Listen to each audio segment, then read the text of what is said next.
সবাইকে আসসালামু আলাইকুম ও শুভেচ্ছা জানিয়ে শুরু করছি আমাদের আজকের ক্লাস। আশা করি আপনারা সবাই ভালো আছেন আল্লাহর রহমতে, এবং আপনাদের দয়ায় আমি ভালো আছি। আজ 21 মে 2026। আজকে আমরা মূলত একটা স্পেশাল ক্লাস করতে যাচ্ছি। এটা হচ্ছে আমাদের ফৌজদারি কার্যবিধি এবং পুলিশ রেগুলেশন দুইটার সমন্বয়ে কিভাবে আমাদের কোন জায়গা থেকে কি প্রশ্ন হতে পারে এই বিষয়ে একটু ধারণা, কারণ আপনাদের এই দুই ব্যাচেই আমাদের ফৌজদারি কার্যবিধিও পড়ানো হয়েছে, পুলিশ রেগুলেশনও পড়ানো হয়েছে, এই জন্য এই সমন্বিত একটি ক্লাস। তো যারা খাতা কলম নেননি তারা ইচ্ছা করলে খাতা কলম পাশে রাখতে পারেন। আর যদি আপনার বইয়ের পাশে নোট করতে পারেন তাহলে ফৌজদারি কার্যবিধিটা ওপেনে রাখেন, ফৌজদারি কার্যবিধির পাশে আপনি নোট করবেন। আর অডিওটা বিশেষ করে কয়েকবার শুনবেন আজকের ক্লাসে। প্রথমে হচ্ছে ফৌজদারি কার্যবিধির আপনার চার ধারা আপনাকে পড়তে হবে। চার ধারা আপনি কেন পড়বেন, এতে কি আছে, এখানে কিছু সংজ্ঞা আছে, সেই সংজ্ঞাগুলো আপনার প্রয়োজন হবে। এর ভিতর অনেকগুলো সংজ্ঞা আছে যেগুলো আমাদের দরকার নাই, আর যেগুলো প্রয়োজন সেগুলো হচ্ছে আমাদের জামিনযোগ্য অপরাধ, এই খর ভিতরে আবার জামিন অযোগ্য অপরাধের কথা বলা আছে। তারপর আমাদের লাগবে হচ্ছে এখান থেকে চ, যেখানে বলা আছে আমলযোগ্য বা ধর্তব্য অপরাধ। তারপর হচ্ছে নালিশ, নালিশ বলা আছে আমাদের বর্গীয় জতে। তার মানে এখানে কিন্তু ফৌজদারি কার্যবিধির চারে কিন্তু দুইটা উপধারা, একটা এক একটা দুই। একে হচ্ছে সবকিছু সংজ্ঞা। তারপর আপনার টতে পড়বেন অনুসন্ধান, এবং ঠাকুরের থতে হচ্ছে তদন্ত। আর হচ্ছে আপনাদের মর্দান্য, যেটা মর্দান্যতে আছে আমাদের অপরাধ, আর ঢাকার ডতে আছে আমল অযোগ্য বা অধর্তব্য অপরাধ। তারপর হচ্ছে ততে হচ্ছে অফিসার ইনচার্জ, আর ধানের দতে আছে থানা। এই এই যে বিষয়গুলো আছে যেগুলো আমি বললাম, এইগুলো আমাদের প্রয়োজন। আর এছাড়াও কিন্তু এখানে আরো অনেক কিছু পাবেন, সেগুলো আমাদের না হলেও চলবে। যদি কেউ পড়তে চান আপনি পড়তে পারেন। এরপর আপনি চলে যাবেন সরাসরি 12 ধারাতে। 12 ধারাতে কি আছে? 12 ধারাতে আছে আমাদের স্পেশাল ম্যাজিস্ট্রেট। এই যে স্পেশাল ম্যাজিস্ট্রেট, এখানে হচ্ছে আমাদের যারা এএসপি টু আপ আছেন আমাদের কর্মকর্তা, তাদেরকে এই ধরনের আপনার পুলিশিং এর অফিসারের কাজে আপনার নিয়োজিত করা যায়, এই তাদেরকে স্পেশাল ম্যাজিস্ট্রেট। তাহলে এইটার সাথে আমরা কোন জায়গায় আমরা মিল পাচ্ছি, একটু যদি খেয়াল করে দেখেন, আমাদের আইজিপি মহোদয়ের ক্ষমতা কিন্তু পুলিশ আইনে আছে, আছে না? পুলিশ আইনের এখানে কিন্তু আছে। কততে আছে? 5 ধারাতে আছে না? তারপর আমাদের পুলিশ রেগুলেশনেও কিন্তু আছে, কোথায়? 35-এ। তাহলে ওই দুটার কিন্তু এটার সাথে কাছাকাছি, আপনার কিন্তু সামঞ্জস্যপূর্ণ ধারা, এটা আমরা লিখতে পারি।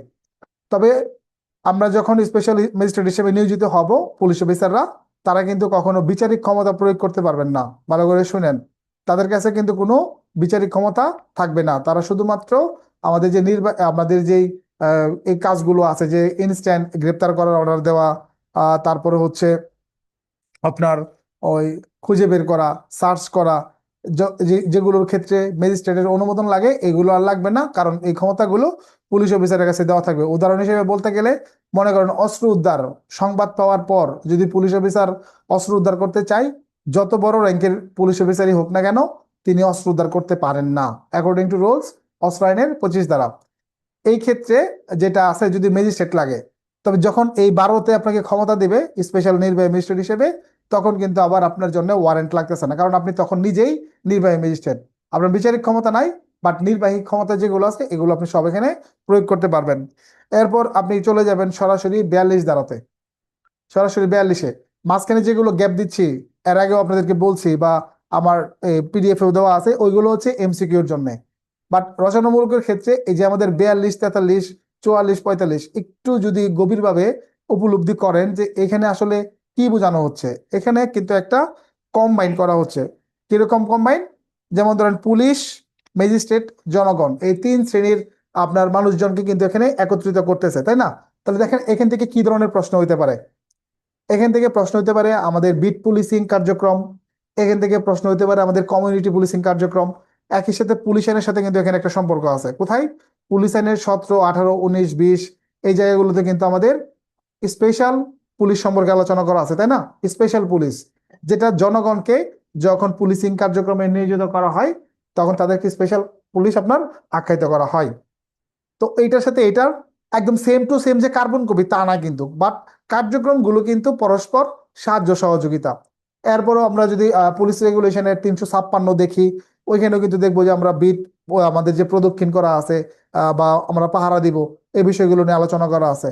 এরপর আপনি যদি পুলিশ রেগুলেশনের আপনার 600 পরেও আছে, এটা আপনার একুরেটটা মনে নাই, সম্ভবত 670-এর দিকে হবে। ওই জায়গাটাতে কিন্তু আমাদের ইয়ের কথা বলা আছে, এই যে স্পেশাল পুলিশের কথা কিন্তু বলা আছে। এই যে এইগুলোর সমন্বয়ে আমরা কমিউনিটি পুলিশিং এর কথা লিখতে পারি, আমরা বিট পুলিশিং এর কথা লিখতে পারি। এই প্রশ্নগুলোর উত্তর আপনার শুরু করতে হবে কিন্তু সৃজনশীল ভাবে। যেমন আপনি শুরু করবেন যে বাংলাদেশে প্রচলিত কোনো আইনে কমিউনিটি পুলিশিং বা বিট পুলিশিং এর সুস্পষ্ট সংজ্ঞা দেওয়া নাই, আছে? কেউ দেখাতে পারবেন যে এটাকে কমিউনিটি পুলিশিং বলে বা এটাকে বিট পুলিশিং বলে? বলা নাই। তবে আমাদের প্রচলিত ফৌজদারি কার্যবিধি, পুলিশ আইন, পুলিশ রেগুলেশন, এই তিনের সমন্বয়ে কিছু সাদৃশ্যপূর্ণ ধারা রয়েছে, যেগুলোর সাথে আমাদের বিট পুলিশিং বা কমিউনিটি পুলিশিং এর কার্যক্রমের সাথে কিছুটা মিল পাওয়া যায়। এরপর আপনি নিচে ব্যাখ্যা দিলেন, এরপর আপনার সুবিধা মতো আপনি সাজায় গেলেন। এখানে কিন্তু এই এই বিষয়গুলো কিন্তু আপনার মাথায় রাখতে হবে। কখনোই কোনো গাইড বই থেকে সেম টু সেম আপনার এই বিষয়গুলো কমন পড়বে না। একজন গাইড বইয়ের লেখক আপনার, সে তার মতো করে প্রশ্নটা সাজাইছে, তার মতো করে তিনি লিখছেন, কিন্তু যখন পরীক্ষার হলে আপনার প্রশ্নটা আসবে, এই প্রশ্নটা কিন্তু কয়েকদিনের ভিতরে আপনার একটা বোর্ড কিন্তু তৈরি করে। তারা কিন্তু কোনো গাইড বই ফলো করে না, তারা দেখে যে কিভাবে কোন আইন থেকে কি প্রশ্ন করা যায়, কোন আইন থেকে কোন ধারা থেকে কিভাবে প্রশ্ন করা যায়, তারা সেটা করে দেয়। কাকতালীয় ভাবে কোনো বইয়ের সাথে যদি কোনো কারণে মিলা যায়, তাহলে আপনি এটাই ধরে নেবেন যে জ্বরে বক মরছে। এরকম না যে স্যাররা গাইড বই দেখে প্রশ্ন করে আর গাইড বই দেখে কিন্তু উত্তর দেখে, জিনিসটা কিন্তু টোটালি এরকম না, বাবার কোনো সুযোগই নাই কিন্তু আপনার। আচ্ছা, তাহলে এখানে সাহায্য সহযোগিতা সংবাদ এগুলোর ক্ষেত্রে আপনারা এখান থেকে দিবেন। এরপর হচ্ছে আমাদের ইম্পর্টেন্ট জায়গাতে আমরা চলে আসলাম, 46 থেকে 53 পর্যন্ত আমাদের গ্রেফতার পদ্ধতি এবং গ্রেফতার পরবর্তী কার্যক্রম নিয়ে কিন্তু আলোচনা করা আছে। এখানে একটা জায়গায় আপনাকে ফোকাস করতে হবে যে 2025 সালে ফৌজদারি কার্যবিধির যে সংশোধনীটা আনা হয়েছে, আপনার 46 ক, খ, গ, ঘ, ও, ম, আর হচ্ছে আমাদের এই পুলিশ রেগুলেশন, পুলিশ আইন, আর হচ্ছে এখানে এই তিন জায়গায় মিলে কিন্তু আমাদের এখান থেকে প্রশ্ন হইতে পারে। তো কখন কোনটা থেকে আপনার কোন জিনিসটা ধার করে কোথায় আপনি অ্যাড করবেন, এই যোগ্যতাটা কিন্তু আপনার ভিতরে থাকতে হবে। আপনি যে কপি পেস্ট করবেন এটা কিন্তু না, আমি আপনাকে 1000 বার প্রশ্ন দিলাম, 1000 বার প্র্যাকটিস করাইলাম, কিন্তু আপনি নিজে একটা প্রশ্ন করতে পারলেন না, নিজে একটা প্রশ্নের উত্তর সাজাতে পারলেন না, তাহলে আপনি ধরে রাখেন আপনার পড়াশোনাটাই বৃথা। আপনি এতদিন কিছুই পড়েন না, কিছুই জানেন না। আপনি নিজে একটা প্রশ্ন করার চেষ্টা করবেন কাউকে, বা নিজে নিজে খাতার লেখার চেষ্টা করবেন, বানানোর চেষ্টা করবেন, উত্তর দেওয়ার চেষ্টা করবেন। যেমন ধরেন এদিক থেকে আপনি অনেক ধরনের প্রশ্ন আপনি কিন্তু সাজাতে পারবেন। কিরকম? কমন প্রশ্ন হচ্ছে গ্রেপ্তার কাকে বলে, গ্রেপ্তারের পদ্ধতি কি। এখন যদি আপনাকে বলা হয় যে গ্রেপ্তারের প্রয়োজনীয়তা আলোচনা করুন, আপনি দেখেন তো, আপনি ধারা খুঁজতে শুরু করবেন যে কোন ধারা থেকে মিলে। আমি আপনাকে বললাম যে গ্রেপ্তার বলতে আপনি কি বুঝেন, আর গ্রেপ্তারের প্রয়োজনীয়তা বা কি, আর একজনের নামে অভিযোগ বা একজনের নামে মামলা হলে কি তাকে গ্রেফতার করা বাধ্যতামূলক?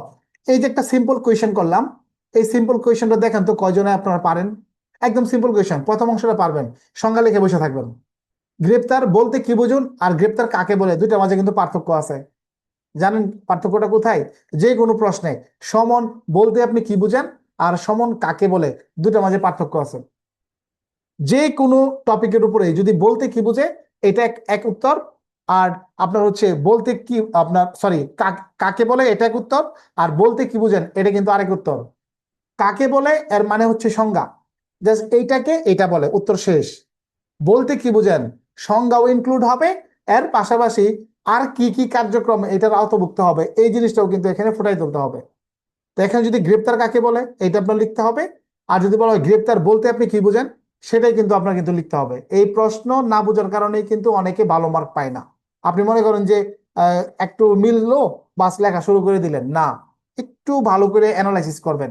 আপনার দ্বারা সবই করতে পারেন, আমি আপনাদের সব পড়াইতে পারি, ব্যাখ্যা দিতে পারি, বুঝাইতে পারলাম, বা সিলেবাস টু সিলেবাস দিনের পর দিন পড়ায় চলে গেলাম, রিভিশন দিয়ে চলে গেলাম, তাতে কি আপনার মাঝে জ্ঞান বিকশিত হইলো? আপনি কি পরীক্ষার জন্য প্রস্তুত মনে করতে পারেন?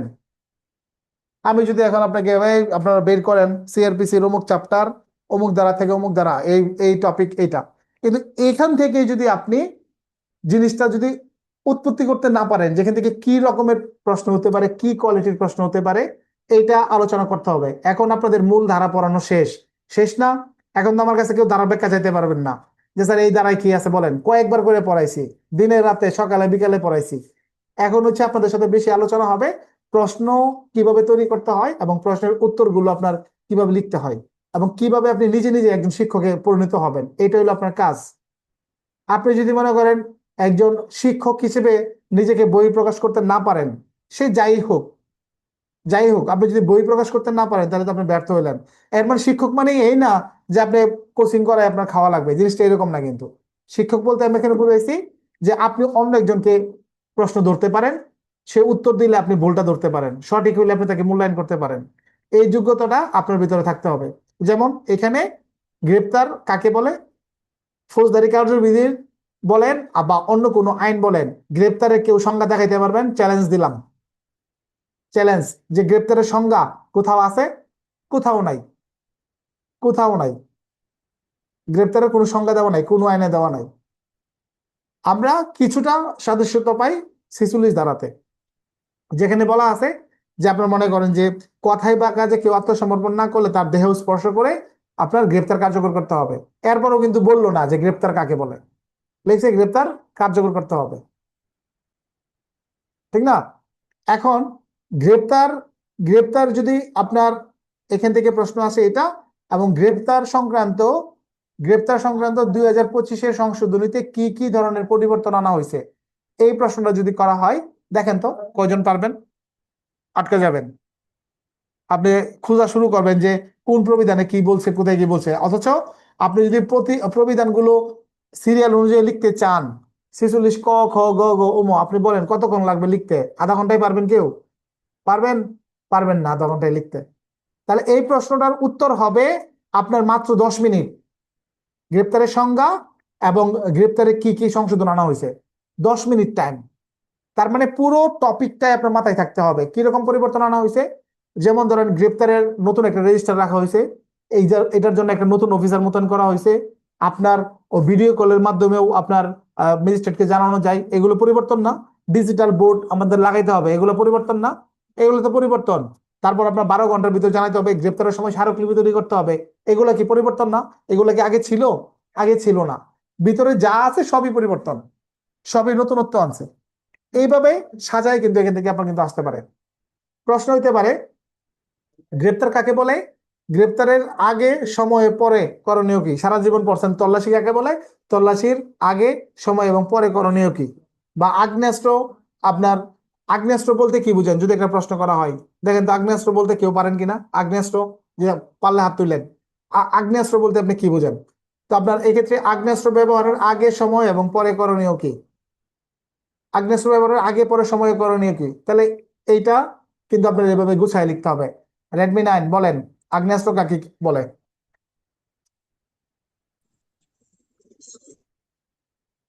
আর আগুনের মাধ্যমে যে ফায়ার হয় স্যার, ফায়ার ব্রিগেড হচ্ছে আগ্নেয়াস্ত্র উপাধি, যেসব অস্ত্র আগুনের মাধ্যমে ফায়ার হয় স্যার। হ্যাঁ, উত্তর সঠিক, সুন্দর হয়েছে। তার মানে এখানে বোঝা যাচ্ছে যে আগ্নেয় অস্ত্র, তার মানে এখানে একটা আগুনের একটা লিঙ্ক থাকে, অর্থাৎ ফায়ারিং পিন থাকবে, এখানে আঘাত হবে, এখান থেকে আগুনের মাধ্যমে গ্যাস উৎপাদিত হবে, তারপর সেটা সামনের দিকে গ্যাসের চাপে সামনের দিকে আগাবে, ঠিক না? এটা হচ্ছে আগ্নেয়াস্ত্র।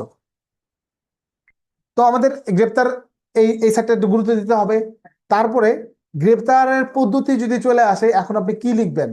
গ্রেপ্তারের পদ্ধতি এখন কিন্তু আপনাকে নতুন পুরাতন দুইটার সমন্বয়ে লিখতে হবে। নতুন পুরাতন, যেমন ধরেন আমরা যে জায়গায় ধরাটা খাই, আমি আপনাদেরকে দেখাই দিচ্ছি, এরপরে মানা না মানা আপনার ব্যাপার। আমরা প্রথম প্রশ্ন লেখা পরীক্ষায় ফেল করি, বুঝতে পারছেন? এবং প্রথম প্রশ্ন লেখায় আমরা পদোন্নতি পাই। একদম 1 নম্বর প্রশ্নটা আপনি কি লিখবেন উত্তর, সেটা 1 নম্বরও হইতে পারে, 5 নম্বরও হইতে পারে, নো ম্যাটার। বাট ডিপেন্ড করতেছে আপনি এখানে কিভাবে শুরু করতেছেন আর কতক্ষণ সময়ের ভিতরে শেষ করতেছেন। তো গ্রেপ্তারের পদ্ধতি যদি চলে আসে, আপনি গ্রেপ্তারের সংজ্ঞা, গ্রেপ্তারের পদ্ধতি লিখলেন, গ্রেপ্তারের পদ্ধতি নিম্ন আলোচনা করা হলো। এরপর আপনি যে খাতাটা ইউজ করেন, এই খাতায় কোনোভাবেই 2 লাইনের বেশি কোনো পয়েন্ট হবে না, যদি পারেন 1 লাইনে হবে। যেমন গ্রেপ্তারের সময় স্মারকলিপি তৈরি করতে হবে, শেষ, 1 লাইনে শেষ। তারপর আপনি দ্বারা কোট করেন, অসুস্থ হলে, গ্রেপ্তারকৃত ব্যক্তি অসুস্থ হলে হাসপাতালে নিতে হবে, বাস 1 লাইনে শেষ, দ্বারা কোট। এরকম ভাবে আপনি 15টা পয়েন্ট দিয়ে দেন, আপনি মনে করেন যে 7 মিনিটে আপনার পয়েন্ট হয়ে যাবে, আর 3 মিনিটে সংজ্ঞা, আপনি শেষ করে দেন। আল্লাহর রাস্তা কইতেছি ভাই, শেষ করে দেন, আপনি আর বাড়ায়েন না, আপনি আর বাড়ায়েন না। আপনি দিলে কিন্তু আপনি শেষ পর্যন্ত কিন্তু আপনি এই কভার করতে পারবেন না। আপনি মনে করতেছেন খুব ভালো লিখবেন, মার্কেটে 11 পাবেন, যত ভালোই লিখেন 10-এর ভিতরে 11 পাবেন, পাবেন না। অতএব এই 10-এর জন্য যতটুকু দরকার আপনি ততটুকু লিখবেন। এর এরপরে যদি আপনারা দেখেন এই গ্রেপ্তারের পদ্ধতি ক্ষেত্রে 51, 52, 53 যেটা আছে এটা হচ্ছে গ্রেপ্তার পরবর্তী কার্যক্রম। এখন গ্রেপ্তার পরবর্তী কার্যক্রমটা আপনি কি গ্রেপ্তারের পদ্ধতিতে অ্যাড করবেন কিনা, ঘটনা হয়েছে আপনি কত মার্কের উত্তর দিচ্ছেন, ভালো করে নোট করেন কত মার্কের উত্তর দিচ্ছেন। যদি এই প্রশ্নটার ক্ষেত্রে মার্ক থাকে 5, খেয়াল করেন গ্রেপ্তার কাকে বলে 2, গ্রেপ্তারের পদ্ধতি আলোচনা করুন, তাহলে 3 মার্ক। এখন 3 মার্কের জন্য পরবর্তী কার্যক্রমকে আমরা ইনক্লুড করার কোনো প্রয়োজন আছে? কোনো প্রয়োজন আছে? কোনো প্রয়োজন নাই। আপনি জানলেও তো লিখবেন না, কারণ আপনি টাইম পাচ্ছেন কম। এএসআই থেকে এসআই যারা, তাদের জন্য কিন্তু আরো সমস্যা। আপনি ভাবতে পারেন যে আপনার 3 ঘন্টা পরীক্ষা, কিন্তু আপনি চিন্তা করে দেখেন আপনার পরীক্ষার মধ্যে লেস কয়টা লাগায়? 1 নং প্রশ্নের উত্তর ক খ গ লাগাই কিনা? লাগাই না? কনস্টেবল নায়ক থেকে এএসআই ক এবং খ লাগাই না? লাগাই তো। তাহলে আপনার তো 120 মিনিট ভাগ করেন, 10 মিনিট মনে করেন মাইনাস টাইম প্রশ্ন বোঝার জন্য, আর মাঝে মাঝে সিদ্ধান্ত নেওয়ার জন্য 10 মিনিট টাইম বাদ দেন, তাহলে কয় মিনিট? 110 মিনিট। 110 মিনিট। এখন যদি আপনি 5 দিয়ে ভাগ করেন, ভাগে হয়েছে 22 মিনিট। এই 22 মিনিটে যদি আপনি ক আর খ দিয়ে ভাগ করেন তাহলে কয় মিনিট ভাই? এই রিয়ান আহমেদ কয় মিনিট পড়লো কর জন্য আর খর জন্য? স্যার 11 মিনিট করে পড়ছে তো। এখন আমারে বলেন গ্রেপ্তার কাকে বলে, গ্রেপ্তারের পদ্ধতি আলোচনা করুন। আপনি 11 মিনিটে আজ পর্যন্ত কোনোদিন ট্রাই করছেন খাতায়? লেখা যায় না স্যার, 11 মিনিটে লেখা যায় না স্যার। হ্যাঁ। এই প্রশ্ন আসলেই বিপদ স্যার, এটা না আসাই ভালো। না, এবছর স্যার এখন এই প্রশ্নের জন্যই ফেলছে স্যার। লেখা যায় না কেন? আমি 11 মিনিটে, আমি ব্যক্তিগত জাহাঙ্গীর আলম, আমি নিজে 11 মিনিটে এজার কাকে বলে একটা নমুনা এজার লিপিবদ্ধ করুন, রচনামূলক সহ 15 মিনিটে লিখতে পারি। এটা টেকনিক আছে, টেকনিকটা তো আপনার বুঝতে হইব। মনে করেন আপনার বাড়িতে 1 কেজি গরুর গোশত রান্না করছেন, এখন আপনি দাওয়াত দিচ্ছেন আমারে যে স্যার আপনার দাওয়াত, আপনি তো জানেন স্যার আমি একাই যাবো। এখন করলাম কি, আমি গেছি, আমার বউ গেছে, শালি গেছে, পোলাপান গেছে, বাইস্তা বাগনির একটা সব লিয়া 8-10 জন নিয়ে হাজির। এখন আপনি যদি ওই বুফে স্টাইলে আমরা দিয়ে দেন সামনে, তাহলে নিশ্চয়ই আমরা খাওয়ার পরে শর্ট পড়বে, আবার আপনি একটা লজ্জায় পড়বেন। কিন্তু পদ্ধতি তো একটা আছে। আপনি বলেন 2 পিস করে যদি আমার দেওয়া শুরু করেন, একবার মানে আপনি প্লেটটা ছাড়লেন না, আপনার কাছে রাখলেন বাড়িটা, 2 পিস করে দিলেন, সবাই দিলেন, দেওয়ার পরে যে চাইতেছে তারা আবার দিলেন, এরকম অল্প অল্প করে দেওয়া শুরু করলেন, তখন আমরা বুঝলাম যে আমরা যাই মনে করি কিন্তু আপনি শর্ত পড়লো না, কোনোভাবে আপনি খাওয়াইতে পারলেন। এটা এটাই হলো পদ্ধতি, যে আপনি বুফে স্টাইলে উত্তর দিবেন নাকি আপনার যেরকম চাইছে এর ভিতরেই কম তেলে করকরা ভাজা করে দিবেন। এইটা সেম, কত মার্কের উত্তর কত পয়েন্ট, এইটুক যদি কেউ সমন্বয় করেন সেই পাস পরীক্ষা। আর এটা যদি কেউ না পারেন, আপনি যত ব্রিলিয়ান্ট স্টুডেন্ট হন, আপনি ফাইকার ফে ল পাস। এটাই ঠিক হলো, স্যার, সঠিক। এটাই হলো পরীক্ষা। 46 দ্বারাই, 47 দ্বারাই, 48 দ্বারাই, 49, 50, 51, 52, 53 দেখবেন সবাই পারে। মাঝে মাঝে আপনাদের আশপাশে কিছু কথা হয় না, যে আরে সারা জীবন ও পড়লোই না, একটু আধটু পড়লো বা আমারটা দেখা লিখলো, ও সিরিয়ালে চলে গেল, আমি পাশই করলাম না, আমি পাশ করলো সিরিয়াল পিছনে। আরে ভাই, যে দেখা লিখছে ও লেখার সময় পয়েন্ট কম লিখছে, আপনার চেয়ে পয়েন্ট কম লিখছে, কিন্তু মেরিট যেটা যেটা জানা দরকার ওইটাই লিখছে। এটাই পার্থক্যটা হয়। আপনি যে জায়গায় ভুল করছেন আপনারা দেখে লেখার সময়, ও ভুলটা আর আপনারা বলে নাই, ও ঠিকই সঠিকটা লিখছে, আপনারা আর বলে নাই। এই কারণে যে দেখে লেখে তার সিরিয়াল লাগে, আর যে দেখায় তার সিরিয়াল পরে। আপনি বুঝে দেখেন পরীক্ষায় দেখাবেন না দেখবেন, সিদ্ধান্ত আপনার। এরপর হচ্ছে বিনা পরোয়ানায় গ্রেপ্তার। এই যে দেখেন ধরা খাওয়ার আরেকটা জায়গা, প্রশ্ন আসলো যে পুলিশ অফিসার কোন কোন ক্ষেত্রে বিনা পরোয়ানায় গ্রেপ্তার করা যায়। আল্লাহর হস্তে মনে করেন প্রত্যেকটা লুক 54 ধারার 11টা পয়েন্ট লেখা শুরু করবেন, আমি জানি 11টা পয়েন্ট লিখছেন না আপনি ধরা খাইলেন। 11টা পয়েন্ট লিখছেন মানে আপনি ধরা খাইলেন। আপনি শুধুমাত্র লিখবেন একজন পুলিশ অফিসার কতিপয় অপরাধের কারণে, কতিপয় অপরাধের কারণে একজন অপরাধীকে বিনা পরোয়ানায় গ্রেপ্তার করতে পারেন। ধারা নাম্বার কত? ফৌজদারি কার্যবিধির 54। শেষ, শেষ। 54 দিলে আরো ভালো, শেষ। এরপরে আমরা 55, আপনার 57, তারপর আপনার 59, এই আপনার হচ্ছে এগুলো যুক্ত হতে থাকবে, 151, 171, 128, এগুলো যুক্ত হতে থাকবে, ঠিক না? এগুলো, এটা নাকি হলো সিআরপিসি, আরো আইন আছে না, অস্ত্র আইন আছে না, পুলিশ আইনে 34, 34 ক আছে না। এখন যদি আপনি 34 দ্বারা ব্যাখ্যা দিতে যান, 34 কর ব্যাখ্যা দিতে যান, পাবেন 34 দ্বারাই আপনি গিয়ে লিখবেন যে আপনার এই পৌর এলাকার ভিতরে কতিপয় অপরাধের কারণে তাকে বিনা পরোয়ানায় গ্রেপ্তার করতে পারে কর্তব্যরত পুলিশ অফিসার, শেষ 2 লাইন। 34 ক যে আপনার চিত্ত বিনোদন স্থলে আপনার বেশি মূল্যে টিকিট বিক্রয় করলে বিনা পরোয়ানায় গ্রেপ্তার করতে পারে এসআই বা সমমানের র্যাঙ্ক। ক্লোজ। তাহলে আপনি দেখেন 5-7 মিনিটে সম্ভব না লেখা? লেখা কিন্তু সম্ভব। এখন আপনি লিখতে চাইবেন সব, মার্ক তো কম, মার্ক তো 3, আপনি এত লেখা করবেন কি? এখন যদি বলতেন স্যার আপনার হ্যান্ড নোট এভাবে তৈরি করে দেন, ইম্পসিবল, কোনো লেখক পারবে না আপনার মন মতো করে আপনার কোনো গাইড বই বের করে দেওয়ার জন্য।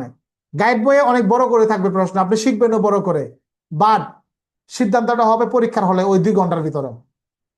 ওই 2 ঘন্টার ভিতরে হবে সিদ্ধান্ত আপনি কি করবেন, বড় করবেন ছোট করবেন, এটা ডিপেন্ড করবে আপনার। এখন আমি আবার যে টাইমটা আপনাদের ফিক্সড করে দিলাম, টাইমটা কিন্তু আবার ফিক্সডও থাকবে না। কিরকম থাকবে না? মনে করেন একটা প্রশ্নে আপনার 12 মিনিট, 13 মিনিট, 15 মিনিট পর্যন্ত লেগে যেতে পারে। খেয়াল করেন, আপনি 4 মিনিট সময় বেশি খেলেন না? 4 মিনিট সময় বেশি খেলেন তো, তাহলে এই 4 মিনিট সময় আপনি কিন্তু অবশ্যই অন্য সময় কিন্তু পুষাই দিতে হইব অন্য কোনোটার ভিতরে। আর না হলে লাস্টে গিয়ে শর্ট পড়বে না? লাস্টে গিয়ে কিন্তু শর্ট পড়বে। আর পরীক্ষার হল থেকে বের হয়ে করবেন, আর যদি 10টা মিনিট সময় পাইতাম স্যার, একেবারে ফাটাই লাইতাম স্যার, সবই কমন স্যার, খালি সময় লেখা পারলাম না। এই আফসোস হয় না অনেকের? যারা 2-1বার পরীক্ষা দিচ্ছেন তারা বলতে পারবেন, যারা নতুন তারা পারবেন না। এই আফসোসটা হয় কিন্তু, যে আর যদি 10টা মিনিট সময় পাইতাম। কেন ভাই? শুরু থেকে আপনি একটু সেভিং করে যান। এই যে আপনাদের কি এই মাসে অগ্রিম বেতন দিবে সরকার, এমন কোনো সিদ্ধান্ত নিচ্ছে আপনাদের? এটাকে বলেন, অগ্রিম বেতন দিবে? এখন না পর্যন্ত স্যার, শুনছি স্যার। স্যার দিবে। আচ্ছা, আমিও না দেওয়ার পক্ষে। না দেওয়ার পক্ষে কেন আমি বুঝাই দিই। যদি দেয়, একের ঈদের ভিতরে আমি সহ আপনারা যারা আছেন সবাই টাকাটি খরচ করে যাবেন। ঈদের আগে যান, পরে যান, আর জেনেই থাকেন টাকা কিন্তু শেষ হয়ে যাবে। পরে হইব কি, পরের মাস হইলো 1.5 মাসে মাস হইব, বা 40 দিনে মাস হইব। পরে কেমন হইব? পরে দেখবেন মাস ফুরাই না। পরে আপনি হেল্পের জন্য যার কাছেই চাইবেন দেখবেন সেই আপনার হেল্প করতে পারবেন, কারণ সে তো আপনার মতোই। এই জন্যে পরীক্ষার হলটাও এরকম, যে শুরুতে যদি আপনি বেশি খরচ করে ফেলেন লাস্টে গিয়ে আপনি লিখতে পারবেন না। তাহলে এটা ক্লিয়ার। গ্রেপ্তার রিলেটেড প্রশ্নগুলো কিভাবে আপনারা কভার করবেন এটা ভালো করে মাথায় রাখতে হবে। গ্রেপ্তারের পর আমাদের এখানে সমন চলে আসে। সমন, সমনের বিষয়টা দেখেন, সমনে কোন জিনিসটাকে এই বছর আমাদের জন্য গুরুত্বপূর্ণ। সমন জারির আধুনিক পদ্ধতি আলোচনা করুন, যদি কোনো সময় এরকম প্রশ্ন করে। সমন জারির আধুনিক পদ্ধতি, তো আধুনিক পদ্ধতি কি? এই যে অনলাইন ডিজিটাল ভার্সন বের হয়েছে না, এই যে 69-4 মেবি, ভুল হলে কারেকশন করে নিন, যে আপনার হাত তুলেন যদি আমি ভুল বলি কখনো। তো এই 69-4-এ কিন্তু আমাদের ডিজিটাল ভার্সন কিন্তু দেওয়া আছে, যে আমাদের অনলাইনে বা আমাদের যে ওয়েব ইয়ার ভিতরে যে তাকে আপনার ডিজিটাল ভার্সন, শর্ট SMS, ইমেইলের মাধ্যমে তাকে আমরা জানাতে পারবো। এগুলো কিন্তু নতুন প্রযুক্তি, এগুলো আমাদের আগে ছিল না। ছিল আগে? ছিল না। তো এটা কিন্তু আমাদের নতুন প্রযুক্তি, তাহলে এটা আসতে পারে। আবার পরিবর্তন কি আনছে যদি বলা হয়, সমন জারি পুরো আপনার সনাতন পদ্ধতি এবং বর্তমান আধুনিক পদ্ধতির তুলনামূলক পার্থক্য আলোচনা করুন। প্রশ্ন এরকম হবে না, বাট জেনে রাখেন যদি এরকম প্রশ্ন হয়েই যায় তখন আপনার কিন্তু এটা একরকম আপনার কাছে পার্থক্য চাইলো। এই পার্থক্যের জন্য কিন্তু আপনার ছক করতে হবে না, এই পার্থক্যের জন্য আপনি পাশাপাশি লিখে গেলেই হবে যে সনাতন পদ্ধতি এবং আধুনিক পদ্ধতির তুলনামূলক পার্থক্য নিম্নে আলোচনা করা হলো। তখন লিখবেন যে সনাতন পদ্ধতিতে আপনার প্রাপ্তবয়স্ক পুরুষ ব্যক্তি, মানে কাঙ্ক্ষিত ব্যক্তিকে না পাওয়া গেলে প্রাপ্তবয়স্ক পুরুষ ব্যক্তির আপনার বাধ্যতামূলক বিষয় ছিল, কিন্তু বর্তমানে এটা লাগে না। লাগে? লাগে না। তারপর আপনার সনাতন পদ্ধতিতে কোনো নারীর কাছে সমন দেওয়া যেত না, নতুন পদ্ধতিতে নারীর কাছে সমন দেওয়া যাচ্ছে। ঠিক না? এই যে টপিকগুলো, এইগুলো কিন্তু তুলনামূলক পার্থক্য, যেগুলো আগে ছিল না। আগে ইমেল, SMS বা হোয়াটসঅ্যাপ এগুলোর মাধ্যমে জারি করা যাইতো না, এখন এগুলোর মাধ্যমে সমন জারি করা যায়। এগুলো কি আপনার মনে করেন যে কোনো গাইড বই থেকে বা কোনো লেখক আপনার একদম আপনার যা যা চান সবকিছু কি তিনি দিতে পারবেন? পারবেন না। আর পরীক্ষায় যা যা আসবে সব কি আপনার আগে থেকে এই গাইড বই দেওয়া সম্ভব? সম্ভব না। এই জিনিসটা মাথায় রাখবেন যে আপনি পরীক্ষার হলে যে কোনো মুহূর্তে যে কোনো সিচুয়েশনে পড়তে পারেন। আপনার বাঁচানোর মতন কেউ নাই একমাত্র আল্লাহ ছাড়া, এবং আপনি নিজের ক্ষমতায় বাঁচবেন, নিজ ক্ষমতায়। এরকম প্রস্তুতি নিয়ে হলে ঢুকতে হবে। এরপর হচ্ছে আমাদের গ্রেপ্তারি পরোয়ানা সংক্রান্ত বিষয়টা খেয়াল করেন। ও এদিক থেকে আপনার যে পুলিশ রেগুলেশন যেগুলো আছে, প্রবিধানগুলো, পুলিশ রেগুলেশনের যে প্রবিধানগুলো আছে এইগুলো জাস্ট কোডিং হবে পাশাপাশি পাশাপাশি।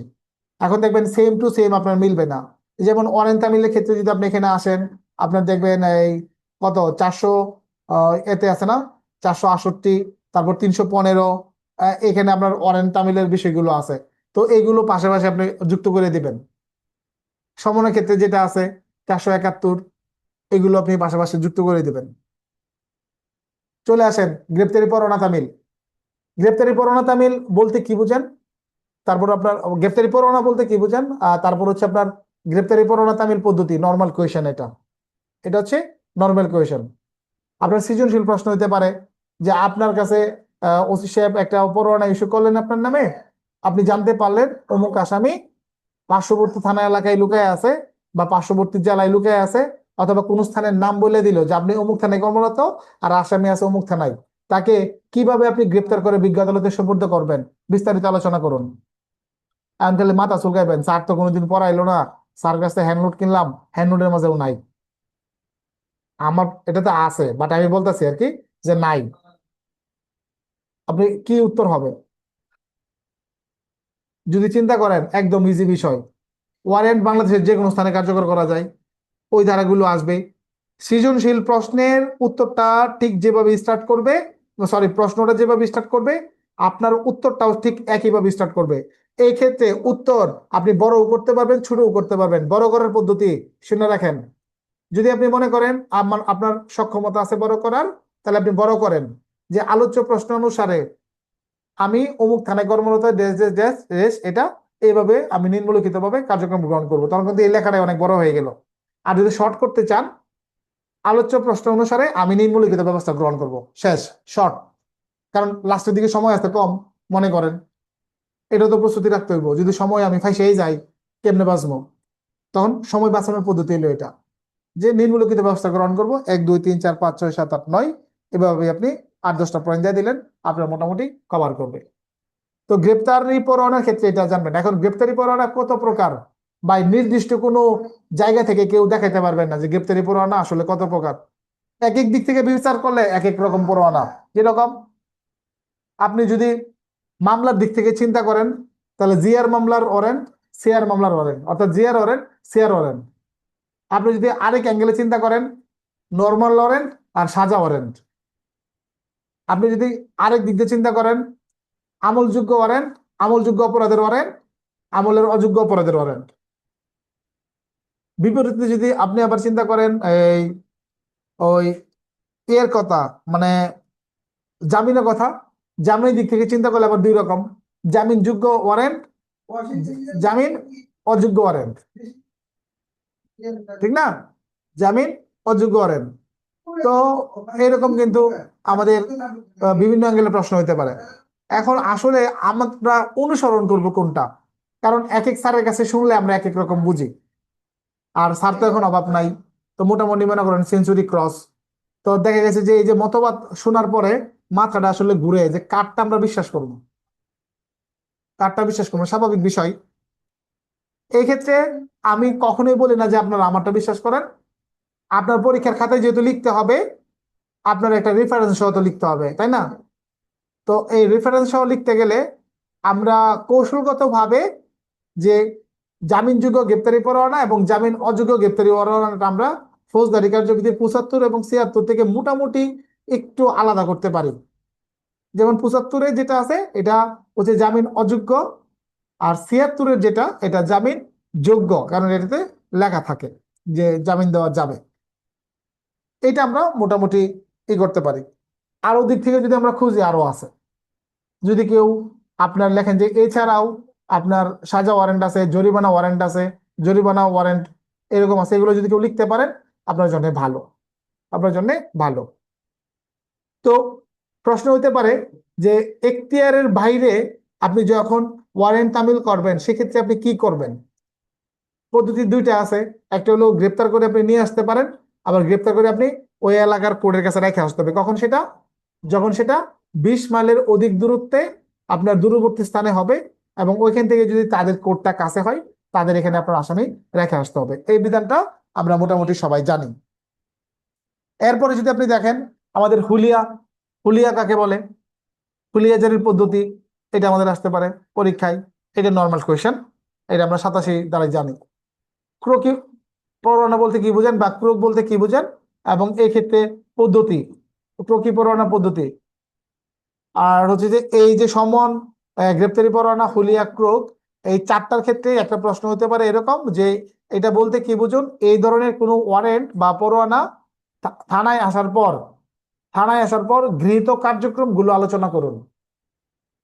যেমন ওয়ারেন্ট থানায় আসার পর গৃহীত কার্যক্রমগুলো আলোচনা করুন, ক্রোকি পরোয়ানা থানায় আসার পর গৃহীত কার্যক্রমগুলো আলোচনা করুন। আপনার যদি একটু মাথায় ব্রেন থাকে, এই রিলেটেড প্রশ্ন যেভাবেই করা হোক আপনি পারবেন। কিভাবে পারবেন আপনি দেখেন, কিছু বিষয় আছে কমন। কমন কিরকম? একটা জিনিস যখন আসবে, কোর্ট থেকে আসবে, আপনার কোথায় উঠবে প্রথমে? আমাদের যে আপনার রিসিপ্ট রেজিস্টার উঠবে না? রিসিপ্ট রেজিস্টার উঠবে। যে কোনো ডকুমেন্ট হাওলা করবে কে? ওসি সাহেব না? না কে করবে? ওসি সাহেব হাওলা করবে। ওসি সাহেব এটা হাওলা করবেন, তারপর ওই অফিসারকে বুঝাই দিতে হবে, তারপর ওই অফিসার সরজমিনে এটাকে বাস্তবায়ন করবেন, তারপর এটা আপনার কোর্টের কাছে জানাইতে হবে। এটাই হলো পরবর্তী কার্যক্রম, থানায় আসার পর পরবর্তী কার্যক্রম। জাস্ট খালি একটু গুছাই লিখবেন, আর ধারা বিধি মোটামুটি সবাই জানেন, ওইগুলো ইউজ করবেন, দেখবেন যে একটা পূর্ণাঙ্গ উত্তর হয়ে গেছে। প্রশ্ন হইতে পারে যে আদালত কোন কোন ক্ষেত্রে গ্রেপ্তারি পরোয়ানা ইস্যু করতে পারেন, বা আদালত কখন গ্রেপ্তারি পরোয়ানা ইস্যু করেন, একটা প্রশ্ন। এখানে কিন্তু আমাদের ধারা আছে, 90 ধারা আছে, তারপর আমাদের এই 92 ধারা আছে, তারপরে 114 আছে, এরকম আরো কয়েক জায়গাতে কিন্তু আছে যে আদালত এই সকল ক্ষেত্রে গ্রেপ্তারি পরোয়ানা ইস্যু করতে পারেন। আমরা 500 গড়ের দিকেও দেখছি যে আপনার এই আছে ওই যদি নেওয়া হয়, কি জানি, বন্ড, বন্ড যদি প্রবঞ্চনাবশত বা ভুলবশত কম নেওয়া হয়, তাহলে সেই ক্ষেত্রে আপনার এটাকে সংশোধন করার জন্য ওই ব্যক্তিকে ধরে আনার জন্য কিন্তু আমাদের ওয়ারেন্ট দেওয়া হয়। আসলে একটা ধারা এরকম, এগুলোটা আমার মনে নাই, বাট 500, 500 দিকে কিন্তু এই ধারাটা আছে, কেউ জানলে বললেন। 500 কত 2 না কততে জানি আছে, এরকম একটা ধারা আছে যে আপনার ভুলবশত যদি হয় তাহলে আপনি এটার জন্য কিন্তু ওয়ারেন্ট ইস্যু করতে পারে আদালত, একটা ধারা কিন্তু আছে। তো এটা এটা আমাদের গেল যে আদালত কোন কোন ক্ষেত্রে ওয়ারেন্ট ইস্যু করতে পারে। এরপরের যে টপিকটা খুবই একটা ভাইরাল টপিক, সেটা হচ্ছে আমাদের তল্লাশি। তল্লাশি, তল্লাশি নিয়ে যে ভাই কত রকমের প্রশ্ন হতে পারে আপনি কল্পনাও করতে পারবেন না, যে অ্যাভেলেবেল প্রশ্ন হতে পারে। আপনার পুলিশ অফিসার তল্লাশি করতে পারেন কোন কোন ক্ষেত্রে বিনা পরোয়ানায়। আপনার হচ্ছে যে তল্লাশি কি দিনে বা রাতে করা আপনার বাধ্যতা কোনো আছে কিনা। তারপর হচ্ছে এই আপনার ওই যানবাহনে তল্লাশি, কারো বাড়িতে তল্লাশি, বা গৃহ তল্লাশি বলতে কি বুঝুন, তল্লাশির আগে সময় পরে করণীয় কি। আমার মনে হয় সবচেয়ে বেশি আসা প্রশ্ন, তল্লাশির আগে সময় পরে করণীয় কি।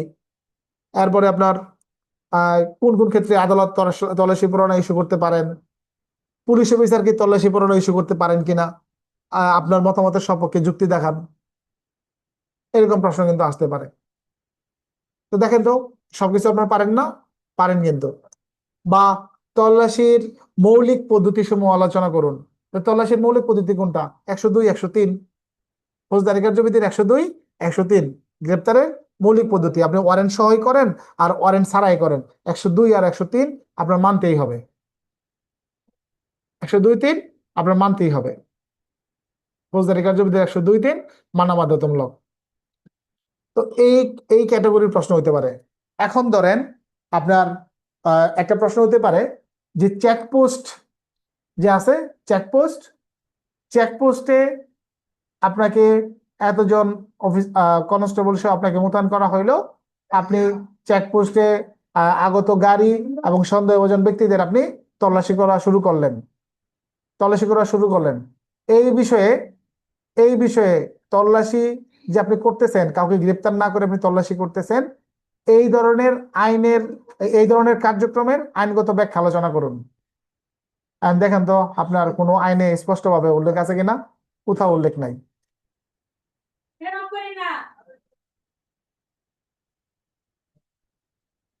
এটা কোথায় উল্লেখ নাই, এক্ষেত্রে আপনি কি করবেন? মনে রাখবেন কিছু কিছু ধারা আছে যে আপনার মাল্টিপারপাস ইউজ, মাল্টিপারপাস আপনি নানান ক্ষেত্রে ইউজ করতে পারবেন। এইরকম একটা আমাদের পাওয়ারফুল ধারা হচ্ছে সিআরপিসির 149, যে পুলিশ অফিসারের কর্তব্য হচ্ছে আমলযোগ্য অপরাধ প্রতিরোধ করা।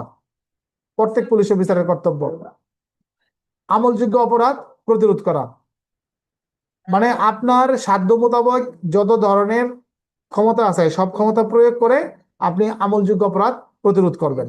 এখন আমলযোগ্য অপরাধ প্রতিরোধের জন্য আপনি একজনকে চেক করতে পারেন না সে আমলযোগ্য মালামাল নিয়ে যাচ্ছে কিনা, পারেন। ওই ক্ষমতা বলে আমলযোগ্য অপরাধ প্রতিরোধ করা।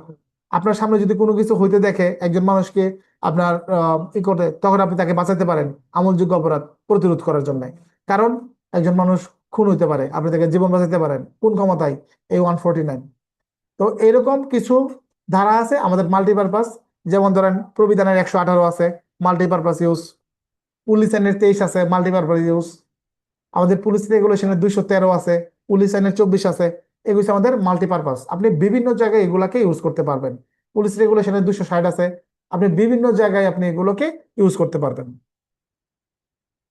এগুলোর ব্যবহার তো আপনার জানতে হবে। শুধুমাত্র গাইড বই, স্যার শিট দেন, স্যার পিডিএফ দেন, এই যে এইগুলোর উপর যারা নির্ভরশীল হয়ে যান তারা কিন্তু পরীক্ষার হলে খেয়াল করে দেখেন তো, একেবারে ইমানদারের সাথে চিন্তা করে দেখেন কোন স্যারের গাইড বইটা কাজে লাগছে, কোন শিটটা কাজে লাগছে, কোন লেকচার শিটটা কাজে লাগছে। কোনোটাই কাজে লাগে না। কাজে লাগে একমাত্র আপনার উপস্থিত বুদ্ধি। অতএব আপনার উপস্থিত বুদ্ধি আপনি বাড়ান। এখন বলতে পারেন স্যার যে আপনি বাড়াইয়া দেন, ঠিক না? স্যার আপনি আপনি বাড়ান বা আপনি শিখান, এই জন্য তো স্যার আপনার কাছে পড়ালেখা করি স্যার, ঠিক না? এটা তো কথার কথা, আপনি বলতেই পারেন। আপনারা বলেন যে আমি আপনাদের কতবার কতদিন বলছি যে দ্বিতীয় একটা লোকের সাথে আপনি আলোচনা করেন, কতদিন বলছি, কতবার বলছি, আজও বলতেছি যে আইন ভুয়া ব্যক্তির জন্য না। আইন অবশ্যই মুখ থেকে খই ফোটার মতো একটা বিষয় যেটা অন্যজনের সাথে আপনি আলোচনা করবেন।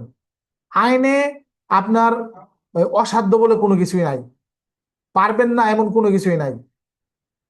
জাহাঙ্গীর আলম জনি হওয়া কোনো ব্যাপারই না, আমার চাইতে অনেক ভালো আপনি হইতে পারবেন, কোনো ব্যাপারই না।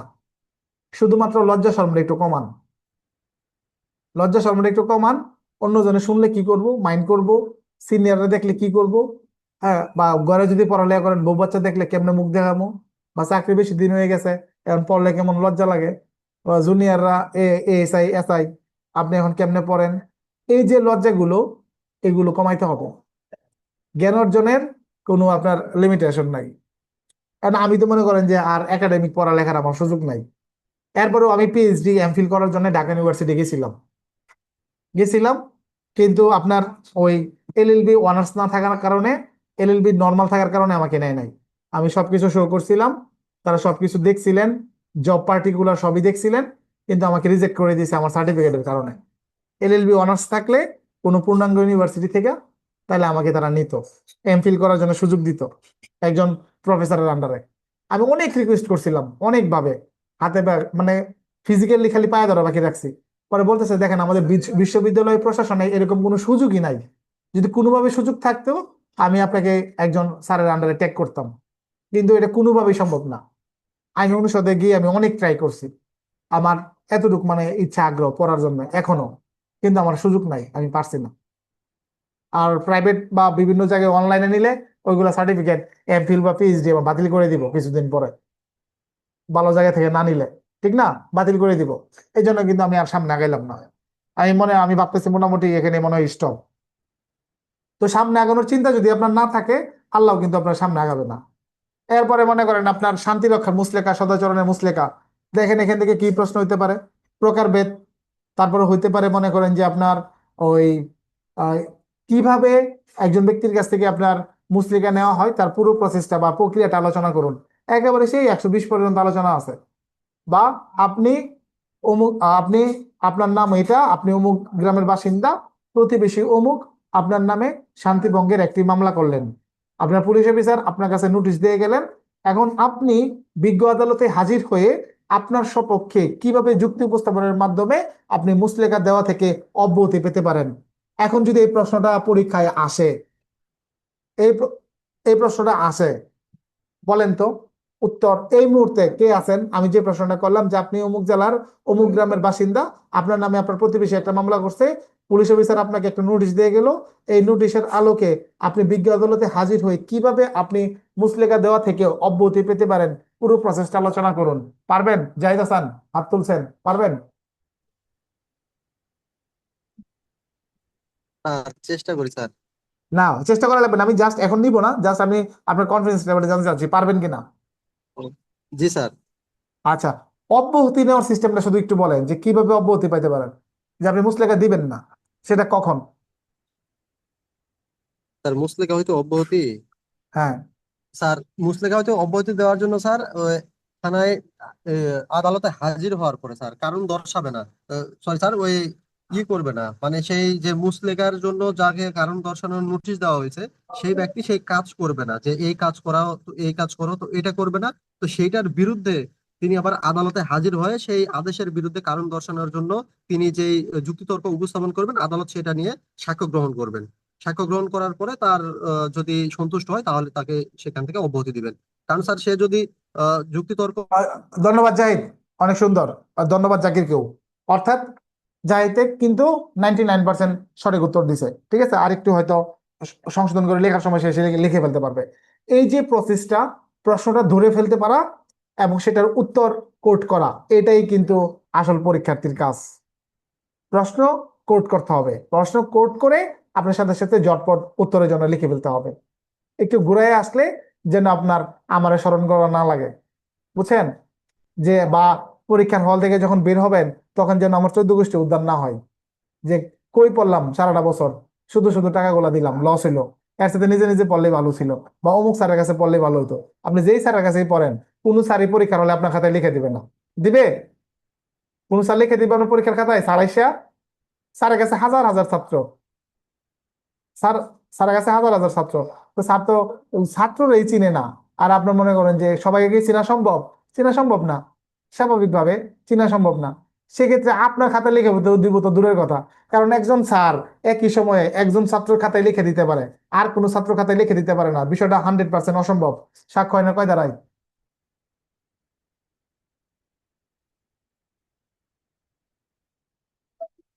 জাকির বলেন কয় দাঁড়ায়?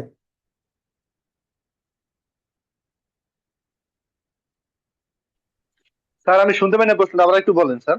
আচ্ছা শুনেন আগে দিয়ে, 27-31, আপনি বলেন। 11 স্যার। 11। ধন্যবাদ মেহেদী এবং জাকির। যে একজন স্যার যদি হেল্প করে একজন ছাত্রকে মনে করেন লিখে দিতে পারে, কিন্তু ছাত্র তো, স্যারের তো ছাত্র থাকে হাজার হাজার, মনে করেন আমারই তো হাজার হাজার স্টুডেন্ট আছে যারা পরীক্ষা দিবে।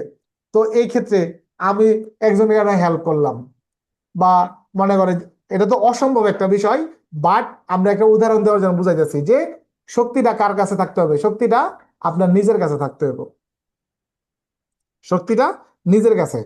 ওকে, এরপরে বেআইনি সমাবেশ ছত্রভঙ্গকরণ, এটা তো আপনার বলাই লাগে না, এটা মোটামুটি সবাই জানেন এখান থেকে কি ধরনের প্রশ্ন আসে, আমাদের কি ধরনের উত্তর আসে। যদি একটু ঢুকায় দেয় ভিতরে, এটাই দাও। যে আপনার একটু যদি ঢুকায় দেয় সামান্য, যে একটা সৃজনশীল প্রশ্ন, যে আপনার এই ধরনের সিচুয়েশন, যে ক্ষেত্রে, যেই ক্ষেত্রে দেখা গেল যে পুলিশ সমগ্র ক্ষমতা প্রয়োগ করেও আপনার ই করতে ব্যর্থ হচ্ছে, এই ক্ষেত্রে আপনার বেআইনি সমাবেশ ছত্রভঙ্গ করার সর্বশেষ পদ্ধতি কি? সামরিক বাহিনী, সামরিক বাহিনী আহ্বান। তো সামরিক বাহিনীর আহ্বান করতে হবে এইভাবে। তো সামরিক বাহিনী এসে কি করবে এটাও আপনার ব্যাখ্যা দেওয়া লাগবে, যে তারা এইভাবে প্রসিডিউরটা অনুসরণ করবে, ঠিক না? এরপরে 143 থেকে যদি আপনি 133 থেকে যদি 143 পর্যন্ত ধরেন, বা 132 ক থেকে 143 পর্যন্ত, এখানে আছে উপদ্রব নিরসনে করণীয়। উপদ্রব নিরসনে করণীয়টা কি? আচ্ছা, যেটা বলতেছিলাম যে এটা আমাদের জন্য একটু কম গুরুত্বপূর্ণ, আমাদের তেমন এটা আপনার এই করা লাগবে না।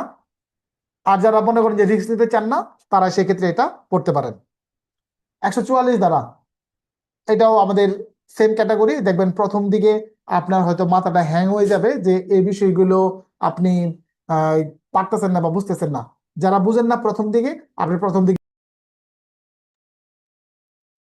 আচ্ছা, আন্তরিকভাবে দুঃখিত, হঠাৎ করে আমাকে আউট করে দিল জুম থেকে, আবার ইন হইলো। ওকে, যেটা বলতেছিলাম যে আমাদের 144 এত গুরুত্বপূর্ণ না, যদি প্রথম অবস্থায় কারো মাথায় না ঢুকে আপনি স্কিপ করতে পারেন, পরে আপনি ঢুকে নিতে পারেন। যে আপনার এই জরুরি আদেশ কখন জারি করা হয়, তাৎক্ষণিক ইনস্ট্যান্ট আদেশ কখন জারি করা হয়, এই বিষয়ে আপনার পুলিশের কার্যক্রম কি, বা আপনি অমুক থানার অফিসার ইনচার্জ, আপনি জানতে পারলেন যে আগামীকাল অমুক জায়গায় দুইটা দল সমাবেশ ডাকছে, এই ক্ষেত্রে আপনার এখানে যেন আমলযোগ্য অপরাধ অনুষ্ঠিত হতে না পারে সেই জন্য করণীয় কি আলোচনা করুন। সেক্ষেত্রে আপনি তো আর 144 জারি করতে পারেন না, বাট জারি করার জন্য আপনি আবেদন করতে পারেন। এই প্রসিডিউরটা আপনার লিখতে হবে। এরপর যখন আদেশপ্রাপ্ত হবেন তখন আপনি ফোর্স মোতায়েন করতে পারেন। এই যে ইত্যাদি বিষয়গুলো আছে, এইগুলো আপনি ফুটাই তুলতে পারেন। এরপর 145 থেকে 148 পর্যন্ত এই জায়গাটা আপনি ফোকাস করতে পারেন, যে জায়গা জমি আছে এগুলোর সীমানা, তারপর হচ্ছে আমাদের দখল, এগুলো নিয়ে বিরোধ দেখা দিতে পারে। এইগুলো নিরসনে কি ব্যবস্থা। একটা প্রশ্ন আসছিল একবার যে আমাদের দেশে স্থাবর সম্পত্তি নিয়ে কি কি বিরোধ দেখা দেয় এবং এই বিরোধ নিরসনে কি কি আইনগত ব্যবস্থা গ্রহণ করা যায়। একবার কিন্তু এই প্রশ্নটা আইছিল, এই প্রশ্নটা কিন্তু 1 বছর আসছে। তো এক্ষেত্রে যে আপনার বিরোধ দেখা দেয়, কি কি বিরোধ হয়, আপনার কিন্তু এখন উত্তর হবে কিন্তু প্যানেল কোড থেকে, উত্তর হবে কিন্তু প্যানেল কোড থেকে। বুঝতে পারছেন? আপনি অনেক কিছু, যেমন ধরেন আমলযোগ্য অপরাধ নিয়ে, সরি, ওই যে স্থাবর সম্পত্তি নিয়ে প্রথমে যেটা হয়, প্রথমেই হয় দখল করাকে কেন্দ্র করে নিয়ে প্রথমে মারামারি হয়, হয় না? আঘাতদান হয় না? আঘাতদান হয়, খুনাখুনি পর্যন্ত হয়, হয় কি না? খুনাখুনি পর্যন্ত হয়। বাংলাদেশে আপনার 90% অপরাধী হয় সম্পত্তিকে কেন্দ্র করে। আপনার ওই এই রামিসার মতো ঘটনাগুলো হয় হয়তো আমাদের এই চরিত্রগত দিক থেকে, কিন্তু সম্পত্তিগত দিক থেকে কিন্তু অপরাধগুলো বেশি। যে জায়গা জমি নিয়ে গন্ডগোল, এ থেকে এই শত্রুতা, এই শত্রুতার ফলপ্রসূতে খুন, ধর্ষণ, মার্ডার, এগুলো খুঁজে খুঁজে দেখবেন একদম পিছনে গিয়ে আপনার কি, আপনার সম্পত্তি কোনো না কোনো ভাবে জড়িত হয়। এরপর আপনি যে জায়গাটাকে ফোকাস করবেন, আপনার হচ্ছে যে এই 149 থেকে 153, এই যে জায়গাটা, এটা হচ্ছে পুলিশের একটা মেইন পাওয়ার। তো এই জিনিসটা যখন আপনার পড়বেন, পাশাপাশি আরো দুইটা টপিক আপনাকে পাশাপাশি পড়ে ফেলতে হবে। এই জায়গাটায় আছে প্রতিরোধমূলক ব্যবস্থা, পুলিশের প্রতিরোধমূলক ব্যবস্থা। তো প্রতিরোধমূলক ব্যবস্থার সাথে আরো দুইটা ব্যবস্থা আপনার পড়তে হবে। কি ব্যবস্থা? প্রতিকারমূলক ব্যবস্থা এবং হচ্ছে আপনার নিবর্তনমূলক ব্যবস্থা। নিবর্তনমূলক এবং হচ্ছে প্রতিরোধ খুব কাছাকাছি, 99 + 100 এরকম, বা কোনো কোনো ক্ষেত্রে আপনার নিবর্তন গুলো প্রতিরোধের ভিতরে ঢুকে যায়। এটা অবস্থা বুঝা, যদি নিবর্তনকে আলাদাভাবে না চাই, নিবর্তনের বিষয়গুলো আমাদের প্রতিরোধের ভিতরে ঢুকে যাবে। কিন্তু প্রতিরোধ আর প্রতিকার সম্পূর্ণ আলাদা। প্রতিরোধ হচ্ছে কোনো কিছু ঘটনা ঘটার আগেই ব্যবস্থা নেওয়া, আর প্রতিকার হচ্ছে একটা ঘটনা ঘটে গেছে, এই ক্ষেত্রে আইনগত কি ব্যবস্থা গ্রহণ করা হবে সেটা হলো প্রতিকারমূলক ব্যবস্থা। নিবর্তনমূলক কি? নিবর্তনমূলক হলো যদি কোথাও আগুন লাগে, আমরা কি করি? পানি ঢালার চেষ্টা করি, তাই না? নিবানোর চেষ্টা করি। তো এরকম যখন কোথাও লাগা যায় গন্ডগোল, সেক্ষেত্রে আমরা কিন্তু এটাকে নিবানোর চেষ্টা করি, যেমন ধরেন দাঙ্গা লাগা গেলে আমরা কিন্তু নিবানোর চেষ্টা করি। চোখের সামনে যদি 2 নম্বরে টিকিট বিক্রি হয়, আমরা সেটা বন্ধ করার চেষ্টা করি। এই যে পুলিশ আইনের যে ধারাগুলো আছে, এগুলো নিবর্তনমূলক ব্যবস্থা, এইগুলো আমরা গ্রহণ করে থাকি, ঠিক না?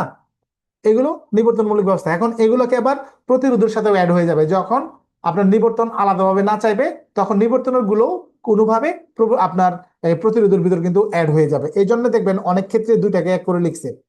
আর প্রতিকার কিরকম হবে?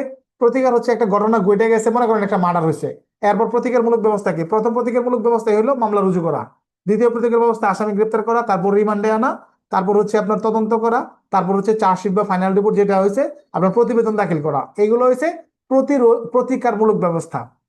মানে একটা জিনিস খালি একটু ব্রেন খাটাবেন, যে একটা ঘটনা ঘটে গেছে, এরপর আপনি যত ব্যবস্থাই নেন, সব ব্যবস্থাই হইলো আপনার প্রতিকারমূলক ব্যবস্থা।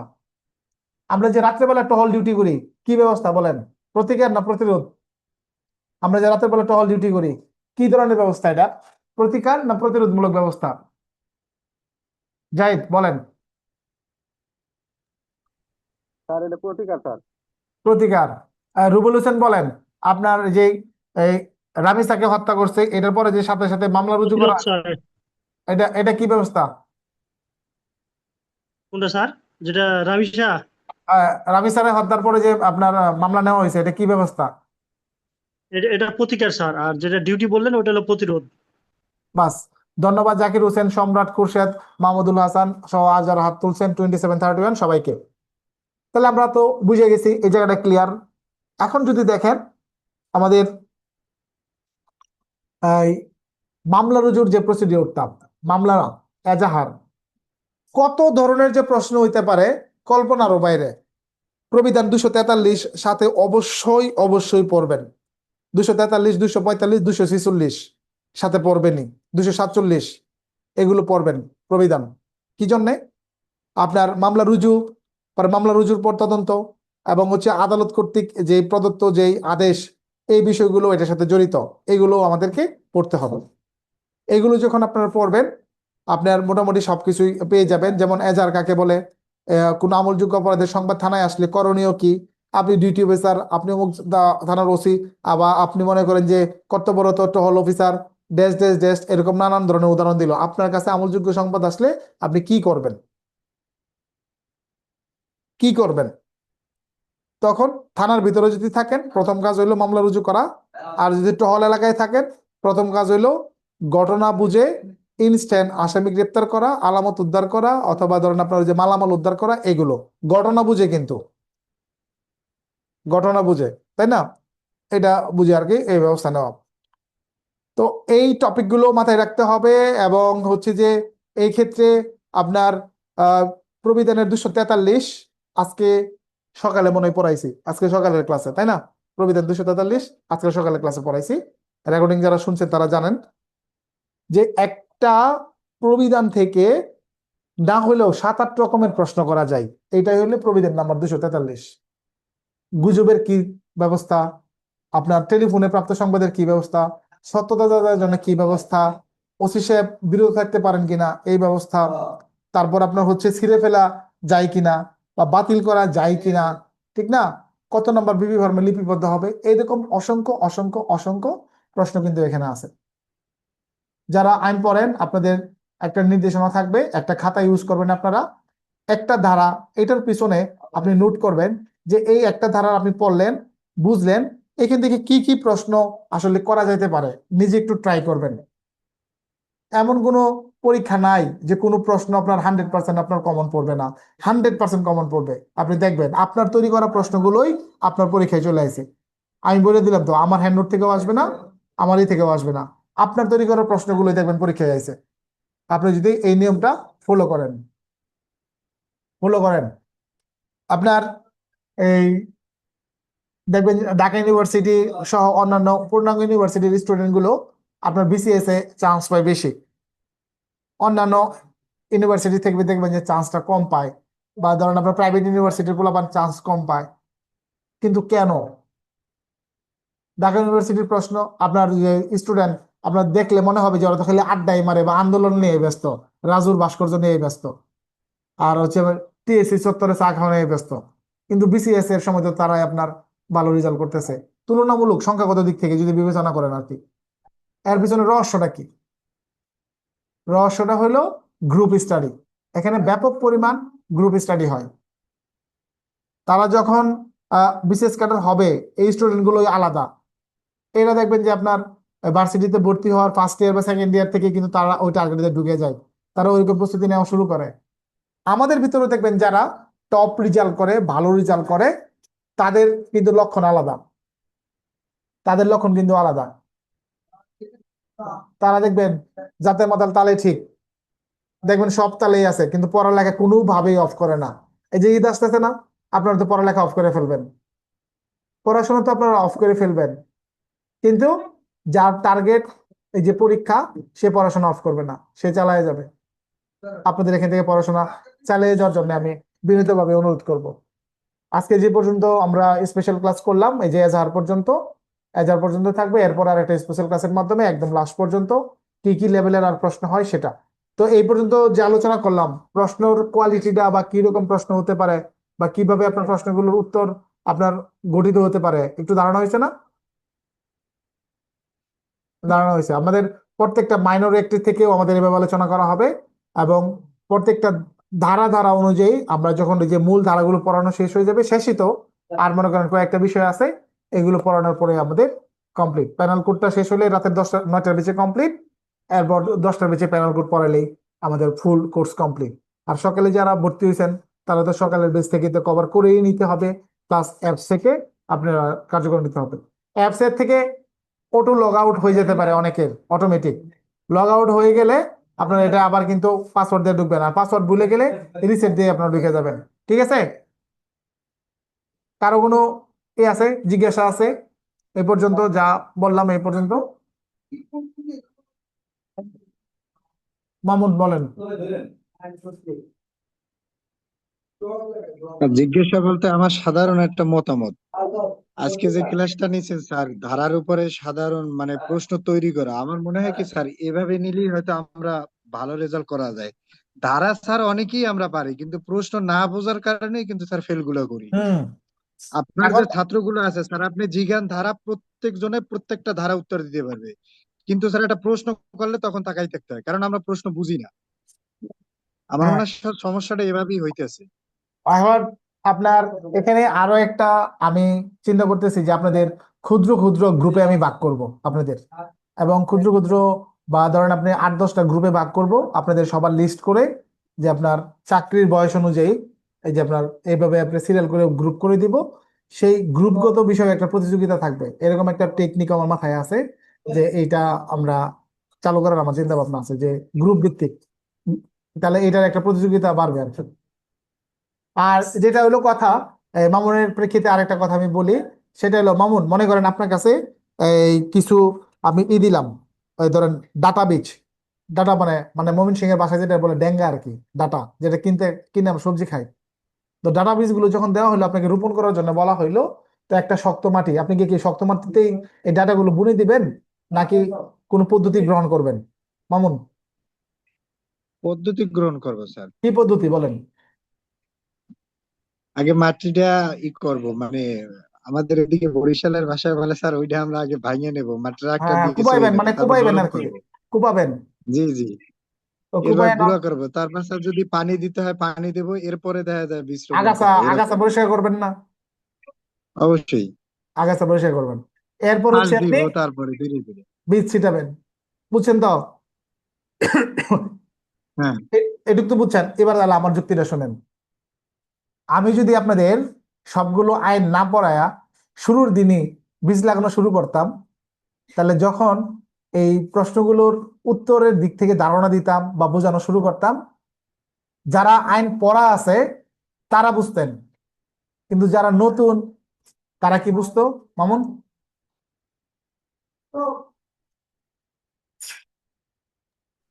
না স্যার, বুঝতো না।